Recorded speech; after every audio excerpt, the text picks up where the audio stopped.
ত্রিকোণমিতির লেকচারে তোমাদের সবাইকে স্বাগতম। প্রিভিয়াস ক্লাসে আমরা ত্রিকোণমিতিক 7.1 এর বেশ কিছু টপিক কমপ্লিট করেছি। আজকে আমরা বাকি অংশটুকু কমপ্লিট করব, যেখানে আমাদের পরবর্তীতে যে টপিকটি রয়েছে সেটি আমাদের অনেক অনেক ইম্পর্টেন্ট একটি টপিক। যে টপিকটি আমাদের বলতে গেলে ক্লাস 9-10 থেকে প্রচুর পরিমাণে আমাদের প্যারা দিত। কিভাবে প্যারা দিত? প্যারা দিত আমাদের হুট করেই বলে দিত যে ভাইয়া sin 31 পাই ডিভাইডেড বাই 6 এর মান নির্ণয় করো। তখন আমাদের রেডিয়ান কোণের মান নির্ণয় করতে বেশ ঝামেলায় পড়তে হতো। কিন্তু আশা করছি আজকের ক্লাসের পর থেকে আমাদের ইন্টারমিডিয়েট লাইফে এই রেডিয়ান কোণের মান নির্ণয় বা ত্রিকোণমিতিক অনুপাতের বড় বড় মান নির্ণয়ের আমাদের আর কোনো সমস্যা হবে না। তো পরবর্তীতে আমরা যে টপিকটি শিখবো সেই জায়গায় ত্রিকোণমিতিক অনুপাতের মান নির্ণয় মানে সংযুক্ত করে ত্রিকোণমিতিক অনুপাতের মান নির্ণয়, এই জায়গায় আমাদের অনেক বড় বড় কোণ দিয়ে দেয়, সেগুলোর মান আমাদের নির্ণয় করতে হয়। এখন আমরা যদি সূত্রের মাধ্যমে আগাই তাহলে আমাদের আশা করি আর কোনো সমস্যা হবে না।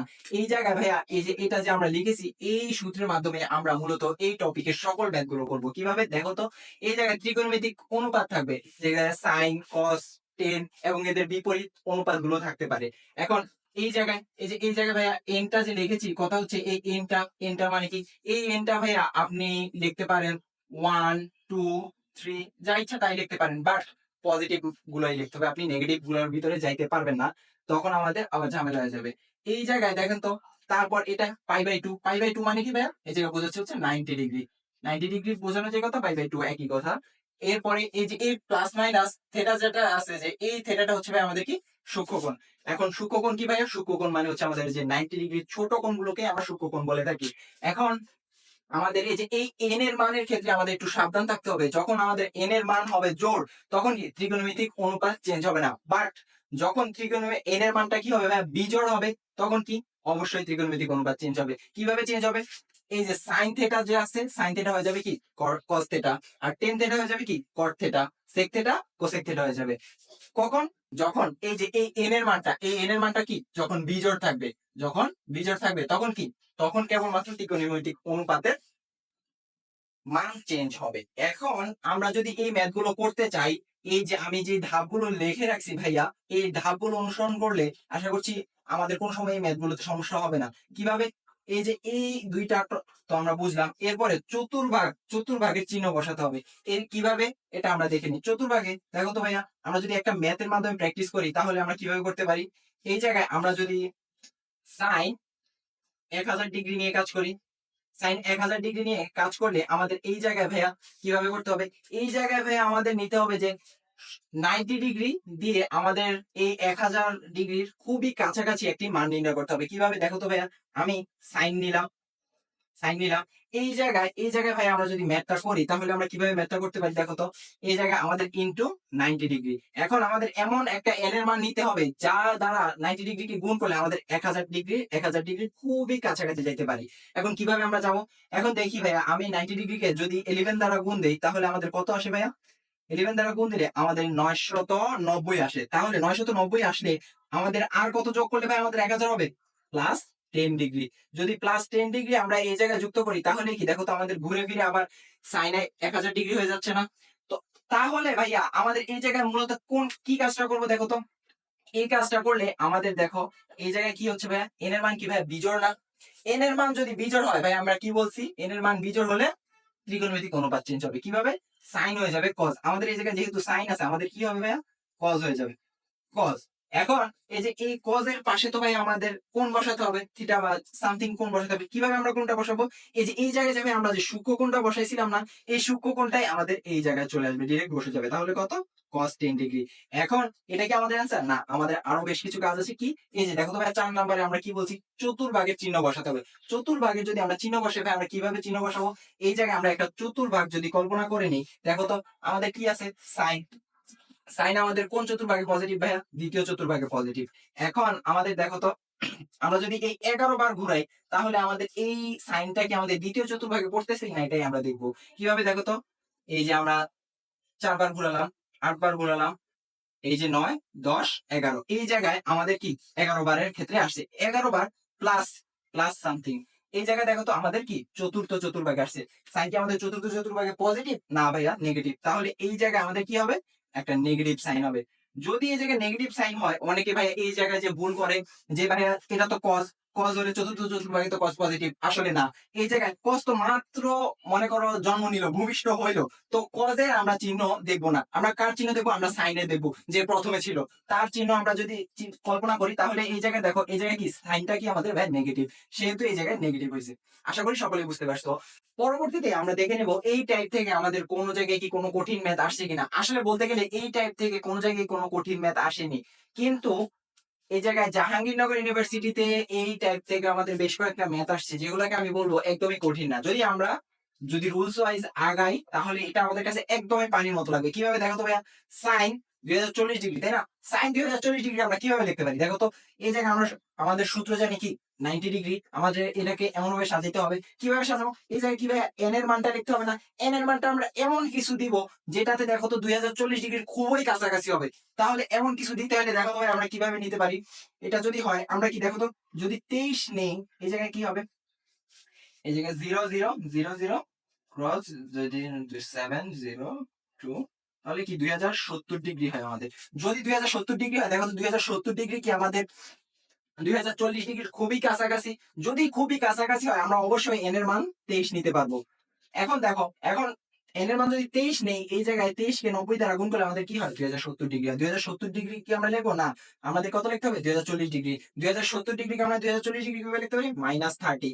-30 যদি করি দেখো তো, -30 করলে এটা কি ২০৪০ ডিগ্রি হয়ে যায় না, ২০৪০ ডিগ্রি হয়। এখন এই জায়গায় এই ম্যাথটা আমরা তাহলে কিভাবে সামনে আগাবো দেখো তো। এই জায়গায় এন এর মানটা কি ভাইয়া, বিজোড়। এন এর মান যদি বিজোড় হয় ভাই, আমাদের কি ত্রিকোণমিতিক অনুপাত চেঞ্জ হয়। ত্রিকোণমিতিক অনুপাত চেঞ্জ হলে দেখো তো এই সাইনটা আমাদের কি হবে, সাইনটা কি আমাদের কজ হয়ে যাবে। কজ হলে এই জায়গায় দেখো তো, এটা কি আমাদের সূক্ষ্মকোণ না, সূক্ষ্মকোণ ডিরেক্টলি বসে যাবে। সূক্ষ্মকোণ যদি বসে, এটা কি হবে, 30 ডিগ্রি। এখন কি ভাইয়া, এখন কি আমাদের 4 নাম্বার পয়েন্টে কি লেখা ছিল, এই জায়গায় কি প্লাস মাইনাস আমরা চতুর্ভাগ থেকে নির্ণয় করবো। এখন কিভাবে চতুর্ভাগ থেকে নির্ণয় করবো দেখো তো। এই জায়গায় যদি করি দেখো তো, এই জায়গায় এন এর মান কত, 23, মানে কি আমাদের 23 বার ঘুরতে হবে। এখন কি ভাইয়া, 23 বার ঘুরে কি আমাদের জন্য খুবই ঝামেলাদায়ক না, আসলেই ঝামেলাদায়ক। তাহলে কি আমরা এভাবে করবো না, অবশ্যই না, আমরা একটু স্মার্ট ওয়েতে করবো। এখন দেখো তো ভাইয়া, এই 23 কে আমরা যদি 4 দ্বারা ভাগ করি, কত হয়, 4 5 20, ভাগশেষ কত থাকে, 3। যদি 3 থাকে, এই 3 বার যদি আমরা এই জায়গায় ঘুরি দেখো তো, একবার, দুইবার, তিনবার, 3 বার ঘুরলেই কি আমাদের 23 বার ঘুরে হয়ে গেছে। কিভাবে দেখো তো, এটা 4টা চতুর্ভাগ না, আমরা এটাকে যদি 4 দ্বারা ভাগ করি, ভাগশেষ যেটা থাকবে ওইটাতে ঘোরা মানেই কি আমাদের সম্পূর্ণ ঘোরা হয়ে গেছে। এখন দেখো তো, আমরা কি 23 বার ঘুরছি, 23 বার ঘুরে কি ভাইয়া মাইনাস সামথিং না, মাইনাস সামথিং মানে কি আমাদের তৃতীয় চতুর্ভাগে। এখন তোমাদের দেখতে হবে যে এই জায়গায় সাইন, সাইনটা কি ভাই তৃতীয় চতুর্ভাগে পজিটিভ না নেগেটিভ, সাইন দ্বিতীয় চতুর্ভাগে নেগেটিভ। সাইন যদি তৃতীয় চতুর্ভাগে নেগেটিভ হয় ভাইয়া, এখন আমাদের কি করতে হবে, এখন দেখো তাহলে এই জায়গায় নেগেটিভ সাইন দিতে হবে। অনেক সময় বাচ্চাদের এটাই ভুল হয় যে এই জায়গায় মনে করে কি কস, কস তৃতীয় চতুর্ভাগে চিন্তা করে, আসলে না, আমাদের যে সাইন যে প্রথমে আছে তার চিহ্ন চিন্তা করতে হবে। তাহলে কি সাইন তৃতীয় চতুর্ভাগে কি নেগেটিভ, সাইন যদি তৃতীয় চতুর্ভাগে নেগেটিভ হয়, তাহলে কস নেগেটিভ। তাহলে এই জায়গায় মান কত হবে, -cos 30 ডিগ্রি। এখন cos 30 ডিগ্রির মান কত হবে, √3/2। তাহলে এটা কি হবে, -√3/2। আশা করছি সকলে বুঝতে পারছো। এখন এখন তোমরা বলতে পারবে এই জায়গায় যদি মাইনাস দিয়ে দেয়, মাইনাস দিয়ে দিলে কি হবে, এই জায়গায় মাইনাস দিয়ে দিলে ভাইয়া একদমই সিম্পল, আমরা কি করব, আমরা এই মাইনাসটাকে টেনে সামনে নিয়ে আসবো। এই টাইপের ম্যাথগুলো আমরা করছি, তাহলে এর অবশ্যই আমরা এগুলো পারবো। দেখো তো, এই মাইনাসটা সামনে নিয়ে আসলে আমরা কি করবো, এই জায়গায় সুন্দর করে একটা মাইনাস দিয়ে দিব। এখন এই জায়গায় যদি মাইনাসটা দিয়ে দেই, আমাদের কি হবে দেখো তো ভাইয়া, এই জায়গায় মাইনাসটা দিয়ে দিলে আমাদের এই মাইনাসটার ব্যাপারে আমরা চিন্তাই করবো না, এটা থাক, এটা থাক, আমরা শুধু কি এতটুকু নিয়ে চিন্তা করবো। এতটুকু নিয়ে চিন্তা করলে আমাদের কি আসে ভাইয়া, এটা আমাদের মাইনাস আছে, আর কি এই জায়গায় এতটুকুর মান কত ভাই আমাদের, -cos 30 ডিগ্রি। তাহলে cos 30 ডিগ্রি, দেখো তো এই মাইনাস এই মাইনাসে কি, এই মাইনাস এই মাইনাসে প্লাস, তাহলে কি হবে আমাদের শুধু cos 30 ডিগ্রি। আর cos 30 ডিগ্রি মান কত, √3/2। আশা করি সকলেই বুঝতে পারছো। এখন দেখো তো 2 নাম্বার ম্যাথটা কি তোমরা নিজ দায়িত্বে করতে পারবে না। আচ্ছা, যদিও তোমরা করবো, আমি একটু দেখায় দেই। এই জায়গায় দেখো তো 10 945 ডিগ্রি, এটা কিভাবে করবো ভাইয়া, এটা আমাদের যে সামনে মাইনাসটা আছে না, এই মাইনাসটাকে টেনে আমরা সামনে নিয়ে আসবো। তাহলে নিয়ে আসলে দেখো তো কত হয়, 945 ডিগ্রি। এখন আমরা ম্যাথটা করবো, এখন তোমরা শান্তিতে করতে পারো ম্যাথটা। এভাবে শুরু করার পর এখন আচ্ছা আমি আনসারটাও তোমাদের বলে দিই, এটা কি হবে ভাইয়া, -1 আমাদের আনসার হবে। আশা করি সকলেই বুঝতে পারছো। এবং আর এই টাইপের কোনো ম্যাথে আশা করি আমাদের কোনো সমস্যা হবে না। তো পরবর্তীতে আমরা এই টপিক থেকে যে ম্যাথ গুলো দেখবো সেটি হচ্ছে রেডিয়ান কোণ সংক্রান্ত। এই ম্যাথ গুলো খুবই সোজা, একদমই আগের ম্যাথের মতো। কি করতে হবে, এই জায়গায় জাস্ট নিউ কি করতে হবে, এই জায়গায় রেডিয়ান কোণটাকে আমাদের ভাঙাইতে শিখতে হবে। এখন রেডিয়ান কোণ কিভাবে ভাঙাবে, এই রেডিয়ান কোণ ভাঙানোর অনেক পদ্ধতি আছে, বাট একদমই সহজ যেটা আজকে ওইটা আপনাদের বলবো। যেমন ধরেন এই জায়গায় এই যে হর আছে, হরের যে সংখ্যাটা আছে এটার কি আমরা নামতা পড়া শুরু করব। এটার নামতা পড়তে পড়তে আমরা এমন একটা সংখ্যায় যাব যেন ভাই এটার লবের কাছাকাছি হয়, খুবই কাছাকাছি হয়, লবের খুবই কাছাকাছি। আচ্ছা দেখি আমরা পড়ি। 6 কে 6, 6 × 2 = 12, 3 × 6 = 18, 4 × 6 = 24, 5 × 6 কি ভাই 30 হয় না? দেখেন তো ভাই এই 30টা কি লবের খুবই কাছাকাছি। 31, 31 আর 30 কি খুবই কাছাকাছি না ভাইয়া? যদি খুবই কাছাকাছি হয় দেখেন তো ভাইয়া এই জায়গায় আমরা এটা কিভাবে করব, এটা কিভাবে ভাঙাবো? তাহলে এটা মূলত আমরা ভাঙানোর জন্য এই নামতাটা করছি। কিভাবে দেখো তো? সাইন, এটা কি করবো ভাই আমরা? 30π/6 প্লাস পাই, এভাবে লেখা যায় না ভাইয়া? অবশ্যই লেখা যায়। দেখো তো মিলাতে এই সেম জিনিসটাই হয়। তাহলে এটা কেন লিখলাম ভাইয়া? আমরা যাতে কাটাকাটি করতে পারি। দেখেন তো সাইন এই জায়গায় কি হয়, আমরা যদি দুইটা জিনিসকে সেপারেট করে দেখি হয় এই জায়গায় দেখেন তো ভাইয়া 30 আর 6 কাটাকাটি গিয়ে কি 5π থাকে, আর এই জায়গায় কি ভাইয়া π/6 থাকে। এখন দেখেন এই জায়গায় আমরা কি করতে পারি, আমরা চাইলে এই জায়গা থেকেও আনসার বের করতে পারি, বাট আমি চাইতেছি এই আকারে আমরা এটাকে নিতে। যদি এই আকারে নিতে চাই দেখো তো কি লিখতে পারি আমরা? 10 এই জায়গায় π/2 প্লাস π/6। এটা কিভাবে লিখলাম ভাইয়া? পায়ের সাথে 2 ভাগ করলাম, 5-এর সাথে 2 গুণ করলাম, এটা তো লেখাই যায় তাই না? এখন দেখেন তো ভাইয়া এটা কি ভাইয়া n এর মান মনে হইতেছে না? এক্স্যাক্টলি এটা n এর মানই। এখন দেখেন তো n এর মান কি ভাইয়া? জোড়। তাহলে n এর মান যদি জোড় হয় সাইনটা কি সাইনই থেকে যাবে। যদি সাইনটা সাইনই থেকে যায় আর এই সূক্ষ্ম কোণটা বসে যাবে ডিরেক্টলি। এখন এই জায়গায় ভাইয়া কি পজিটিভ নেগেটিভ আমাদের চিন্তা করতে হবে না? ইয়েস, পজিটিভ নেগেটিভ চিন্তা করতে হবে। তাহলে কিভাবে করবো ভাইয়া? আমরা চতুর্ভাগ চিন্তা করে নিব। চতুর্ভাগ যদি চিন্তা করি দেখেন তো ভাইয়া এই জায়গায় আমরা কি করতে পারি? এই জায়গায় যদি করি দেখেন তো এটা কয়বার ঘুরছি ভাইয়া? 10 বার। মানে 90 ডিগ্রি করে আমরা 10 বার যাবো। তাহলে কি এই যে একবার 2 বার মানে কি 8 বার ভুল হয়েছে। তাহলে এবার দেখেন 9 বার 10 বার কি প্লাস সামথিং। তাহলে এই চতুর্ভাগে, এই চতুর্ভাগে যদি হয় দেখেন তো ভাই এই চতুর্ভাগে সাইনটা কি ভাই আমাদের? এই চতুর্ভাগে আমাদের সাইন নেগেটিভ, তাহলে এই জায়গায় হবে কি নেগেটিভ। এখন সাইন π/6 মানে কি সাইন 30 ডিগ্রি। আমরা সবাই জানি সাইন 30 ডিগ্রি মান কত? সাইন 30 ডিগ্রি মান কত ভাই? হাফ। তাহলে কি -হাফ। আশা করি বুঝতে পারছো। এই রিলেটেড আর কোনো সমস্যা হবে না। এখন আশা করি তোমরা পরে দুইটা করতে পারবা। কিভাবে করবা? আমি যদি 3 নাম্বারটা তোমাদের একটু দেখায় দিই। দেখো তো 3 নাম্বারটা, 3 নাম্বারটা আমরা কিভাবে করব? 3 নাম্বারে কি দেওয়া আছে ভাইয়া? 10, 23, 23π/8। এই ম্যাথটা করার জন্য দেখো তো সেম আমাদের সেম নিয়মে আমরা কি নামটা পড়বো। নামটা যদি পড়ি আমরা এই 10টাকে কিভাবে লিখতে পারি দেখো তো? 8 × 2 = 16, 3 কত 24, 3 24। তাহলে আমরা কিভাবে বানবো এটা দেখো তো? 24π - π/8 এভাবে লেখা যায় না ভাইয়া? এক্স্যাক্টলি লেখা যায়। আমরা এইভাবেই লিখবো সব সময়। তাহলে এভাবে কিভাবে লেখা যায় দেখো তো? এই এখন আমরা কি করব? এখন যদি করি দেখো তো এই 8টাকে যদি এভাবে ভাঙে কত হয়? 3 × 8 = 24। তাহলে কত ভাই হবে? 3π। আর এই জায়গায় কত থাকে ভাই? -π/8। আশা করছি এতটুকু সবাই পারবা। এখন দেখো আমরা যদি পরবর্তীতে ম্যাথটা করতে চাই এই জায়গায় এই 3π কে আমরা কি লিখবো ভাই দেখেন তো? 3π কে আমরা কি লিখতে পারি? 10, 3π কে কি ভাই আমরা 6π/2 লিখতে পারি? অবশ্যই পারি। কেন না? কারণ এই পায়ের সাথে আমরা কি 2 ভাগ করছি, 3 এর সাথে 2 গুণ করছি। তাহলে এরপর কি থাকে আমাদের দেখো তো? এরপরে আমাদের মাইনাস এই জায়গায় কি -π/8, -π/8 এই জায়গায়। তাহলে আমাদের এই n এর মানটা কি ভাই জোড়। তাহলে 10 যা আছে তাই থেকে যাবে। এরপর আমাদের কি সূক্ষ্মকোণটা ডিরেক্ট বসে যাবে। এই মাইনাসের জন্য কিন্তু কখনো মাইনাস প্লাসের পরিবর্তন হবে না। ঠিক আছে? এই মাইনাসটা যা আছে তা এভাবে ডিরেক্টলি বসে যাবে। কোনো পরিবর্তন কিছুরই পরিবর্তন হবে না। কিন্তু এখন এখন আমরা কিসের চিন্তা করে মাইনাস প্লাস সামনে বসাবো? চতুর্ভাগের চিন্তা করে। দেখো তো কত 6 বার করছে না? 4 বার, 5 বার, 6 বার। কত মাইনাস সামথিং। তাহলে এই চতুর্ভাগে কি ভাই দেখেন তো 10 কি নেগেটিভ না? তাহলে এটা কি হবে ভাই দেখেন তো? -10π/8। আশা করছি এটা তোমরা নিজেরাই করতে পারবে আমার থেকে ভালো। একটু আগে আমরা যে ম্যাথ গুলো শিখে এসেছি সেগুলোর ট্রিক্স ব্যবহার করেই কিন্তু আমরা এই বিশাল বড় বড় ম্যাথ গুলো করে ফেলতে পারি। এখন মজার কথা হচ্ছে কি ভাইয়া এই ম্যাথ গুলো আমাদের ক্লাস 9-10 থেকেই চলে আসতেছে। এমনকি এই ম্যাথ গুলো আমাদের ইন্টারমিডিয়েট লাইফে দেখবা বিভিন্ন বোর্ডেই চলে আসছে, বেশ কয়েকবার এসেছে। এখন আমরা একটু আগে যে ম্যাথ গুলো করছি যেমন এই যে আমরা হরের নামটা পড়ি কখন? যখন কি লবের মানটা বিশাল বড় হয়। কিভাবে? এরকম যদি না হয়, এখন যদি লবের মানটা ভাইয়া হরের থেকে ছোট হয় তখন আমরা কি করব? যেমন ধরো এই জিনিসটা যদি আমরা একটু চিন্তা করি তখন দেখো তো কি হয়? এই যে আচ্ছা এটা যদি না চিন্তা করি, এটা যদি চিন্তা করি দেখো তো কি হয়? 3π/8। এখন দেখো তো এটার যদি আমরা নামটা পড়ি কোনো কি লাভ হবে? 8 একে 8, 8 দুগুণা 16, এটা তো আমরা মিলাইতে পারবো না। এখন এটার জন্য আমাদের কি করতে হবে? আমরা হরকে অর্ধেক করতে পারবো। ঠিক আছে? হরকে অর্ধেক করলে দেখো তো কত হয় ভাইয়া? 4 হয় না? তাহলে এটাকে আমরা কিভাবে ভাঙাবো ভাইয়া? 4 পাই মাইনাস পাই ডিভাইডেড বাই 8। এই ব্যাপারটা মাথায় রাখো, এটা আমাদের ম্যাথ করার সময় কাজে লাগবে। দেখো তাহলে আমরা কিভাবে করবো ম্যাথগুলো? এই জায়গায় ম্যাথগুলো আমাদের করার জন্য আমরা যদি প্রথম ম্যাথটার দিকে একটু তাকাই ভাইয়া, দেখেন তো এই জায়গায় কি করা হয়েছে?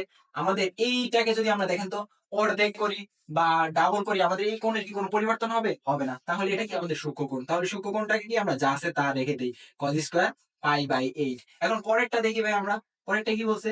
cos square 3 pi by 8। এখন এইটাকে আমরা কিভাবে লিখতে পারি দেখেন তো ভাইয়া? এটাকে আমরা কিভাবে লিখবো? এটাকে লেখার জন্য একটু আগে ভাই দেখছেন, এটাকে হরকে আমরা কি অর্ধেক করছি, ওই সেম ভাবে। কারণ কি, এটার যদি আমরা নামতা পড়ি, এটার আমাদের কোনো বেনিফিট আসবে না। সেহেতু আমরা যদি হরকে এই জায়গায় অর্ধেক করি তাহলে কি হয় দেখেন তো? 8 4 পাই মাইনাস পাই, তাহলে দেখেন তো 3 পাই বাই 8 হয় না? সেম কাজটাই করবো। এখন দেখেন তো এই জায়গায় পরেরটা কি বলছে ভাই? cos স্কয়ার 5 পাই, আমরা যদি 8 কে অর্ধেক করি কত হবে? 4 pi plus pi divided by 8। আচ্ছা, আর এই জায়গায় এখন সবগুলাকে ভাই আমরা সূক্ষ্মকোণে আনছি, বাট এটাকে যদি না নিই আমাদের কি পাপ হবে না ভাই? অবশ্যই হবে। তাহলে এটাকেও আমাদের নিতে হবে। এখন আপনারা বলতেন ভাই যদি না নিলে এই ম্যাথটা বিশাল বড় আমাদের তখন হয়ে যাবে। এত কাহিনী তো করার আমাদের দরকার নেই। এই ম্যাথ যেহেতু সবগুলাকে নিছি, আমাদের এটাকেও নিতে হবে। কিভাবে নিবো দেখেন তো ভাইয়া? এই জায়গায় যদি 8কে অর্ধেক করি কোনো কি লাভ হবে? হবে না। তাহলে আমরা 8 একে একটা নামতা পড়ি। নামতা পড়লে দেখেন তো কি হবে ভাইয়া? এই জায়গায় আমরা কি করতে পারি? 8 পাই 8 পাই মাইনাস পাই ডিভাইডেড বাই 8। দেখেন তো এভাবে হয় না? অবশ্যই হয়। তাহলে যদি হয় তাহলে আমরা এই ম্যাথটা কিভাবে করতে পারি দেখেন তো? এখন আমাদের এই ম্যাথটা করার প্রথম মোটিভটাই থাকবে, শুরু করার সময় মোটিভটা থাকবে যে আমরা এই সূক্ষ্মকোণগুলোকে হয় জোড়ায় করবো, নয়তো প্রত্যেকটা সূক্ষ্মকোণকে সেম বানানোর চেষ্টা করব। ঠিক আছে? তাহলে জোড়ায় মানে কি বলতেছি ভাইয়া? আচ্ছা দেখি আমরা। জোড়ায় মানে ভাইয়া দেখেন তো এই জায়গায় তাহলে কি করবো আমরা? যা আছে তা রেখে দিই, cos স্কয়ার পাই বাই 8। এরপরে দেখেন তো এটাকে কি বলতে পারি ভাইয়া? এটাকে বলতে পারি না cos, কি বলতে পারি ভাইয়া? 1/2 পাই, মানে কি পাই বাই 2, যাই হোক হাফ পাই বাই 2। এখন এই যে কি মনে মনে 1 আছে, মাইনাস কি পাই বাই 8। দেখেন তো ভাই আমাদের সূক্ষ্মকোণ আমরা পাই গেছি না? এই যে এটা কিন্তু ভাই 4 কে 8 দ্বারা ভাগ করলে আমাদের কি হাফ হয়। আমরা হাফটা লিখলাম, আর এই ওয়ানটা আমাদের গণনার সুবিধার্থের জন্য আমরা এই ওয়ানটা দিলাম। এখন দেখেন তো ভাই এই জায়গায় কি করব? cos স্কয়ার, কি cos স্কয়ার, আর এই জায়গায় কি ভাইয়া সেম কি হবে? পাই বাই 2 ইন্টু আমাদের গণনার সুবিধার জন্য আমরা একটা 1 দিলাম। আমরা একটু পরে এটা সুবিধাটা বুঝতে পারবো। আর এই জায়গায় কি ভাই? পাই বাই 8 আমাদের সূক্ষ্মকোণ। আর এই জায়গায় দেখেন তো কিভাবে দেখেন তো? পাই, এই জায়গায় শুধুমাত্র পাই 8 কাটা, তাহলে পাই, তাহলে এই পাইটাকে কি আমরা 2 ইন্টু পাই বাই 2 এভাবে লিখতে পারি না ভাইয়া? অফকোর্স লিখতে পারি। তাহলে এই জায়গায় কি হবে? Pi by 8। তাহলে আমাদের সূক্ষ্মকোণ আমরা পেয়ে গেলাম। এখন দেখো এই ওয়ানটা কেন দিলাম ভাই? দেখো তো এটা কি এন এর মান? এটা কি এন এর মান? এটা এন এর মান, এই যে এই পাশে। এখন এন এর মান বের করাতে আমাদের সুবিধা কি হয়েছে? এখন দেখো তো এই ত্রিকোণমিতিক অনুপাতগুলোকে আমরা পরিবর্তন করতে পারবো না? cos square pi by 8 plus এই জায়গায় দেখো এন এর মান কি ভাইয়া? এন এর মান বিজোড়, তাহলে এটা কি হবে? cos স্কয়ারটা কি হবে? পরিবর্তন হয়ে sin স্কয়ার হয়ে যাবে। তাহলে sin স্কয়ার যদি হয় আর সূক্ষ্মকোণটা আমাদের ডিরেক্টলি বসে যাবে। এখন আরেকটা মজার কথা বলি, এই জায়গায় দেখো তো ভাইয়া আমাদের মাইনাস, এই জায়গায় স্কয়ারের নিচে যদি মাইনাস থাকে, স্কয়ারের ভিতরে যদি মাইনাস থাকে ভাইয়া, ওই মাইনাসটা কি অলওয়েজ পজিটিভ হয় না? অলওয়েজ পজিটিভ হয়। সেহেতু এই জায়গায় দেখো সবগুলা ত্রিকোণমিতিক অনুপাতের উপরে কি স্কয়ার আছে না ভাইয়া? যদি স্কয়ার থাকে তাহলে এই ব্যাপারটা আমাদের কি মনে রাখতে হবে যে এই জায়গায় আমরা পজিটিভ নেগেটিভ এর ব্যাপারে আমরা চিন্তাই করবো না। তাহলে দেখো তো ম্যাথ গুলা কি আমাদের আরো সোজা হয়ে যায় না? ম্যাথ গুলা যদি আমাদের আরো সোজা হয় তাহলে দেখো তো এখন তো আমরা একবারে করে ফেলতে পারবো। এটা কি করব? এটা কি করব? cos square pi by 8 plus এটা কি হবে ম্যাম? sin স্কয়ার, কি হবে? সূক্ষ্মকোণটা ডিরেক্টলি বসে যাবে পাই বাই 8। এটা কি দেখেন তো, এটারও তো n এর মান কি বিজোড়, তাহলে কি হবে? sin স্কয়ার পাই বাই কত হবে? Pi by 8। তাহলে পাই বাই 8 প্লাস এই জায়গায় কি হবে দেখেন তো, এই জায়গায় এন এর মানটা জোড়, এন এর মান যদি জোড় হয় cos cos থেকে যাবে, cos স্কয়ার সূক্ষ্মকোণটা ডিরেক্টলি বসে যাবে। আর এই জায়গায় প্লাস মাইনাস হবে না? না ভাই প্লাস মাইনাস হবে না, কারণ কি এই জায়গায় স্কয়ার আছে। স্কয়ার থাকলে আমাদের মাইনাস হোক আর প্লাস হোক আমাদের অলওয়েজ প্লাসই হবে, তাই না? তাহলে দেখো তো এই যে এতটুকু sin square theta plus cos square theta কি ভাই 1 হয় না? তাহলে আমাদের কি বলতে পারি? এতটুকুর জন্য 1, আর কি এতটুকুর জন্য 1, sin square theta plus cos square theta is equals to 1। তাহলে কি 1 + 1 = 2। এটাই আমাদের অ্যান্সার। আশা করি সকলেই বুঝতে পারছো।